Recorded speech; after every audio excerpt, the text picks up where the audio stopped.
Imagine-toi dans une salle de sport face à une barre lourde. Tu te poses la question, dois-je la soulever avec un dos rond ou un dos droit? C'est un débat qui divise, mais ensemble, on va explorer les mystères de ton corps pour trouver la réponse. Pour certains, ce serait dangereux, pour d'autres, ce serait le moyen de renforcer son dos. Disons-le tout de suite, tout le monde a en partie raison et je vais t'expliquer pourquoi. Déjà, le disque intervertébral, c'est quoi? C'est un fibrocartilage constitué d'une partie externe fibreuse et plus rigide et d'une partie interne gélatineuse qu'on appelle le noyau pulpeux. Ce noyau pulpeux contient des protéoglycanes qui sont des protéines qui absorbent l'eau et forment un noyau incompressible. En gros, ce noyau est constitué en bonne partie d'eau. Ton noyau pulpeux est en quelque sorte comme un coussin rempli d'eau. L'eau est un matériau incompressible. Alors quand des contraintes axiales compressent le disque intervertébral, le noyau pulpeux va bouger en avant ou en arrière suivant les mouvements de la colonne vertébrale associés à cette compression liée à la gravité. Si tu compresses le disque sur l'avant comme avec des extensions lombaires, le noyau va alors migrer vers l'arrière et inversement. Quand tu soulèves une charge avec le bas du dos rond, donc avec une flexion lombaire prononcée, le noyau vient comprimer l'anneau fibreux qui est à l'extérieur. C'est ce qui participerait à l'apparition d'hernie discale.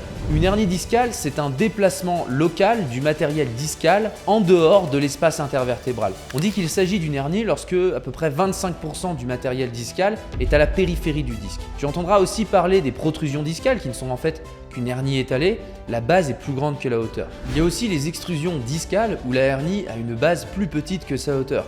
C'est une hernie qui ressort davantage. D'après des chercheurs spécialisés sur le sujet, une hernie discale est définie comme une réponse cellulaire aberrante à une défaillance structurelle progressive du disque. Les défaillances structurelles, on les attribue principalement à l'âge. Avec l'âge, ton disque intervertébral perd sa hauteur et le noyau pulpeux sa capacité d'attirer l'eau. Le disque intervertébral est alors moins hydraté et il a moins de capacité à encaisser les contraintes de compression. Le noyau pulpeux, lui, devient de plus en plus fibreux avec l'âge pour obtenir des caractéristiques structurelle et mécanique similaire à celle de la partie externe fibreuse. Il se passe alors exactement la même chose d'ailleurs pour tes capsules articulaires qui sont ces sacs au niveau des articulations qui permettent de délimiter l'espace entre les deux os de l'articulation et de lubrifier ton articulation grâce au liquide synovial. Ce noyau flexible et rempli d'eau se déshydrate petit à petit pour devenir de plus en plus rigide et fibreux. Le disque intervertébral, c'est un peu comme une éponge. Quand une éponge est bien hydratée, elle est souple et résiliente, mais si elle est sèche, elle devient rigide et cassante. De la même manière,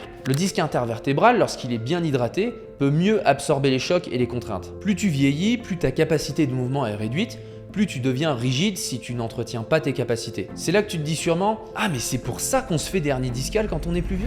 Effectivement, plus d'hernies et de dégradations structurelles en tout genre, d'une manière générale chez les personnes plus âgées, et c'est simplement le vieillissement naturel de nos structures. Et d'ailleurs, la majorité des hernies discales ne provoquent pas de douleur, on dit qu'elles sont asymptomatiques. La hernie discale peut faire mal, mais ce n'est pas parce que tu as mal au dos que tu as une hernie, ou tout autre problème d'ailleurs. Le disque intervertébral est innervé dans sa partie fibreuse, il peut donc être une source de nociception, sans forcément en lien avec une dégradation structurelle. La nociception, c'est un peu comme l'alarme de ta maison. Elle te prévient quand quelque chose ne va pas, même s'il n'y a pas forcément de danger réel. La nociception, c'est simplement des capteurs de douleur qui informent ton cerveau d'un danger. On trouve ce type de capteurs dans tes disques intervertébraux et ils peuvent informer le cerveau de la perception d'une menace sans qu'il n'y ait de dégradation sur le disque pour autant. Tu vois qu'il y a alors un décalage entre la façon dont les hernies se développent, on parle de physiopathologie, et ce qu'on observe sur le terrain. Certains peuvent avoir des douleurs lombaires qui sont soulagées par une flexion lombaire, d'autres par l'extension lombaire, d'autres encore par la flexion latérale du dos ou par un peu tout en général. Toutes les douleurs lombaires ne sont pas les mêmes et certaines seront même soulagées par justement la flexion lombaire. Si certaines personnes trouvent un soulagement dans la flexion lombaire, qui sommes-nous alors pour dire que la flexion lombaire est dangereuse pour ces personnes? Chaque personne est une experte des douleurs qu'elle peut ressentir car personne ne peut être dans son corps à sa place. Si quelque chose qu'on considère dangereux soulage quelqu'un, on se trompe. Les mécanistes qui considèrent la flexion lombaire avec charge lourde comme dangereuse explique toujours la hernie discale de cette façon. La flexion lombaire comprime le noyau pour le faire migrer vers l'arrière, ce qui comprime les racines nerveuses de la moelle épinière et ça génère des douleurs. Heureusement, le corps humain ne fonctionne pas d'une manière aussi simpliste. Ces personnes aiment utiliser des sophismes qui sont des arguments faux malgré leur apparence de vérité. Le sophisme le plus courant, c'est de considérer que puisque la très vaste majorité des hernies discales sont postérieures, alors la flexion chargée engendre ces hernies et elle est dangereuse. Or, on passe notre temps à se pencher surtout en avant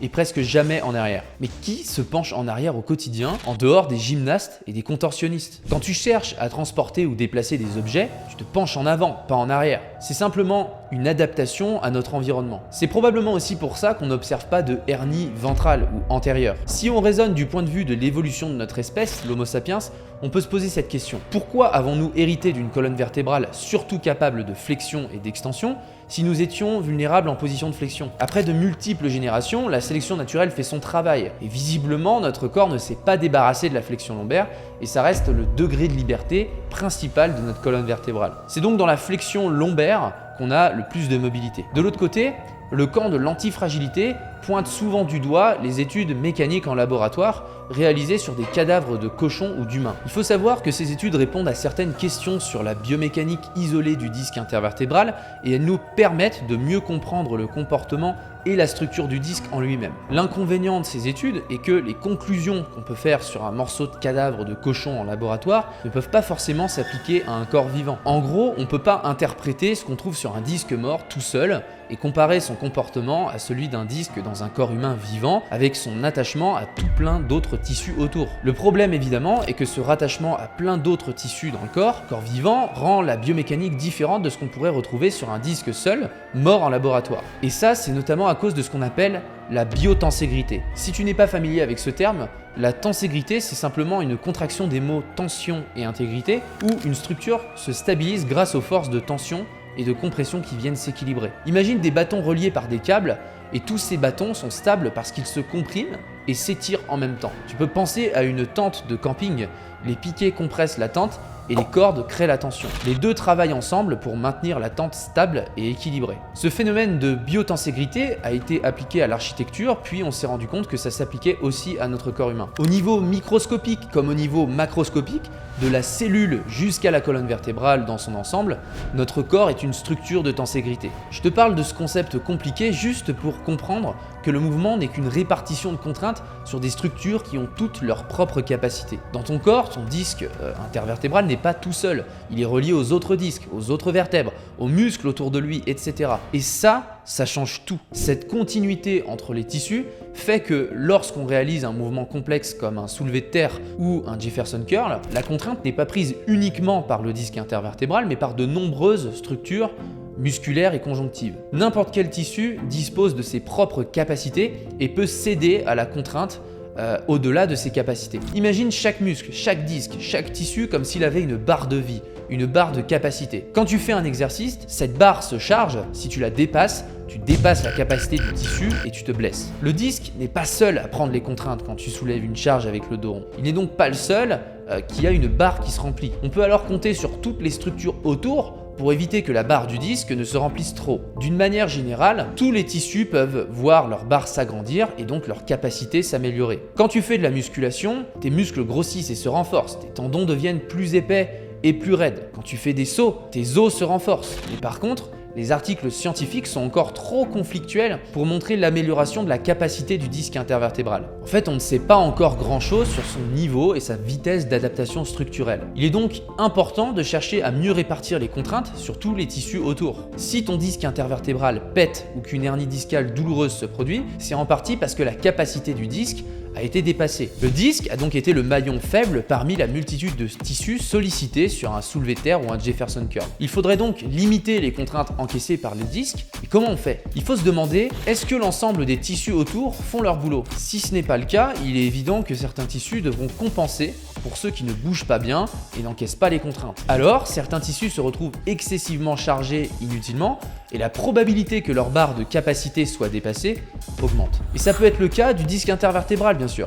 Le débat autour de la charge lourde avec dos rond doit alors être contextualisé. La plupart des personnes qui effectuent des mouvements comme le soulevé de terre ou le Jefferson curl n'ont pas les prérequis articulaires pour répartir au mieux les contraintes sur l'ensemble des tissus. Quand je parle de prérequis articulaires, je veux dire la capacité à bouger indépendamment chaque articulation pour orienter les contraintes. Ça nécessite d'être capable de bouger et de dissocier consciemment chaque étage vertébral, car beaucoup de personnes bougent leurs 5 vertèbres lombaires comme si elles n'en avaient qu'une seule. Si ton dos est fait de 24 vertèbres et de 48 capsules articulaires, ce n'est pas pour rien. Si tes 5 vertèbres en bas du dos bougent comme si elles étaient indissociables, la contrainte ira au-dessus ou en dessous. Ce n'est pas étonnant alors qu'on retrouve une majorité de douleurs juste autour de 2 jonctions. La première jonction, c'est celle entre la partie thoracique et la partie lombaire. La deuxième jonction, c'est celle entre le bas du dos et ton sacrum. On les appelle la charnière thoracolombaire et la charnière lombosacrale. Ton dos n'est pas un fémur. Si tu ne peux pas bouger à cet endroit-là, il est plus probable que ton corps perçoive cette incapacité de mouvement comme une menace et alors génère de la douleur dans la zone. Tu peux très bien ne pas être mobile du dos et n'avoir aucune douleur bien sûr, mais si tu ne peux pas bouger, tu ne peux pas répartir au mieux les contraintes et donc tu as un plus grand risque de faire péter ton disque. Tu comprends alors que la mobilité et le contrôle moteur au niveau de chaque vertèbre lombaire, thoracique et même au niveau des hanches en dessous sont cruciaux pour répartir au mieux les contraintes. Imagine si en plus la personne a des hanches raides et immobiles, la contrainte devra bien aller quelque part. Là forcément, oui, il est évident que les disques intervertébraux au niveau lombaire se retrouvent à supporter des contraintes qu'ils ne devraient pas avoir à supporter sur ces mouvements si chaque étage disposait d'une bonne fonction. Alors même à charge légère, le disque intervertébral peut voir sa capacité dépasser rapidement et n'en parlons même pas à charge élevée. Alors est-ce que le dos rond est dangereux? Ça dépendra de chacun. Le développement de la mobilité et du contrôle moteur pour une meilleure répartition des contraintes me semble préliminaire et incontournable pour s'assurer de ne pas se faire des hernies en ramassant un stylo par terre. Des exercices comme le Jefferson Curl et le soulevé de terre avec une flexion lombaire prononcée doivent être introduits de manière extrêmement progressive. Après, c'est comme pour tout type de tissu, au-delà d'une certaine charge ou sur une recherche de performance, les risques seront toujours présents. Un coureur à pied a plus de chances de se faire une tendinopathie d'Achille, une fasciapathie plantaire ou même un syndrome de l'essuie-glace. C'est pas pour autant qu'il va s'arrêter de courir en se disant que la course à pied est mauvaise pour lui. Il va se concentrer sur tous les bienfaits que la course à pied génère dans sa vie. De la même manière, ce n'est pas parce que faire un soulevé de terre dos rond ou un Jefferson Curl lourd augmente le risque de se faire une hernie discale qu'on va arrêter d'en faire. Courir comme soulever dos rond, les deux peuvent être dangereux si tu es trop fragile pour l'encaisser. L'extrême opposé est vrai aussi. Si tu ne soumets tes tissus à aucune contrainte, ils seront faibles et tu auras un gros risque de te blesser au moindre truc. Tu devrais donc trouver un compromis entre les deux. Tu devrais chercher à améliorer la répartition des contraintes en renforçant tous les tissus sollicités. En parallèle, tu dois obligatoirement être très progressif en gérant bien l'intensité, le volume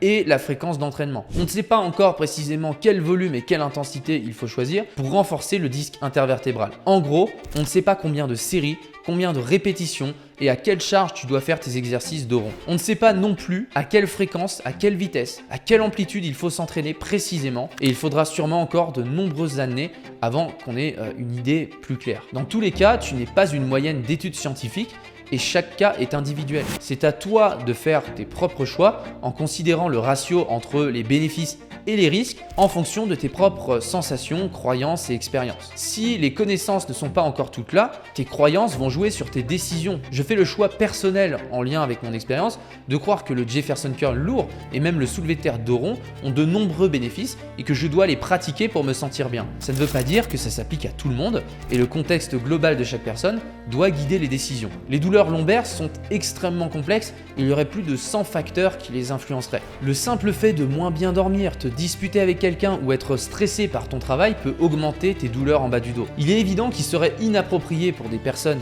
extrêmement sensibles qui souffrent de douleurs lombaires chroniques de soulever une charge lourde avec le dos rond. Le dos rond peut être dangereux, tout comme il peut être très bénéfique pour se renforcer et diminuer justement son risque de développer des hernies discales. La réponse se trouve dans le contexte de chacun. Si tu as aimé cette vidéo, j'attends ton avis en commentaire.